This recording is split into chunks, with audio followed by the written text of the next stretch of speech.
अस्सलामु अलैकुम नाज़रीन, मैं हूं अब्दुल्ला। 7 न्यूज़ में आपका इस्तकबाल है। मौलाना शफ़ीक़ आलम ख़ान ने हुकूमत से ये गुजारिश की है कि वो ईद की नमाज़ पढ़ने के लिए इजाज़त दें। आइए देखते हैं हमारे नुमाइंदे सैयद अब्दुल रऊफ़ की ये रिपोर्ट। अस्सलाम वालेकुम नाज़रीन, मैं आपका भाई सैयद अब्दुल रऊफ़। जैसे कि आप देख सकते हैं, शफ़ीक़ आलम ख़ान जामई जो जमात के अमीर है, उनके मरकज़ पे हम मौजूद है। अभी हम आज यहाँ पे आने का मकसद ये है कि सबको मालूम है लॉकडाउन चल रहा है, ईद का मसला है, तो इस ताल्लुक़ से हम शेख से मालूम करने के लिए यहाँ पे पहुँचे हैं कि जो शेख के ईद के जो मसले मसाइल रहते हैं, जैसे ईद की नमाज़ है या फिर जो है ना खुतबा देने का मसला है, तो पब्लिक में एक बेचैनी पैदा हुई है। तो उस ताल्लुक़ से हम जो है ना मालूम करने के लिए शेख के पास आए हुए हैं और ज़्यादा मालूमात के लिए जो है ना हम शेख से बात करते हैं। इस ताल्लुक़ से शेख की क्या राय है, जमीयत की क्या राय है, उलमाए दीन की क्या राय है, सलफ़ का क्या मनहज है। शेख, इसके बारे में आप क्या कहना चाहेंगे? अस्सलामु अलैकुम वरहमतुल्लाहि वबरकातुहू। मैं सबसे पहले यही कहूँगा कि कोरोना वायरस की वजह से मसाजिद और दीगर इबादतगाहें बंद है। फ़र्ज़ नमाज़ें भी मसाजिद में नहीं हो रही हैं, सिर्फ अज़ाएँ दी जा रही हैं, लोग अपने अपने घरों में नमाज़ अदा कर रहे हैं। अब ऐसे वक्त में कि शहर में बहुत सारे दीगर तिजारती मराकिज़ खोले जा रहे हैं, तो हमारा सबसे पहले हुकूमत से यही मुतालबा है कि ईद की नमाज़ की भी इजाज़त दी जाए, ईद का परमिशन दिया जाए और डिस्टेंस के साथ नमाज़ ईद पढ़ने के अहकामात जारी किए जाएँ। ये बहुत बेहतर होगा।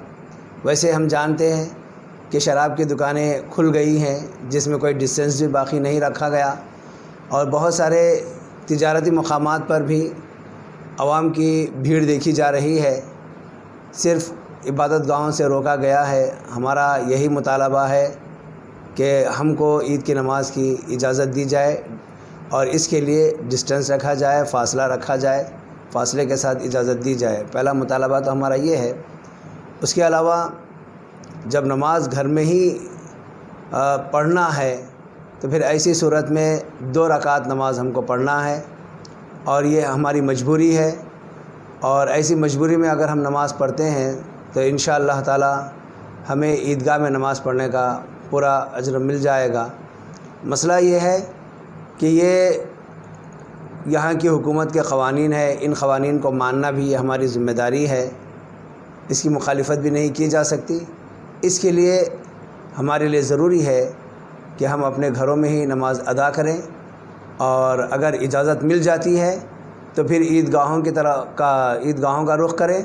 अगर इजाज़त नहीं मिलती है तो अपने अपने घरों में नमाज़ अदा कर लें और अल्लाह से पूरी उम्मीद रखें, अल्लाह ताला इंशाअल्लाह पूरा इसका अजर देगा। ये ईद की नमाज़ का तरीक़ा क्या रहेगा? जैसा खुतबा दिया जाएगा या फिर कितने इसमें तकबीरात रहेंगे? जैसा कि जो है ना आवाम में एक बेचैनी सी है, तो इसके बारे में भी थोड़ा वजाहत करिए।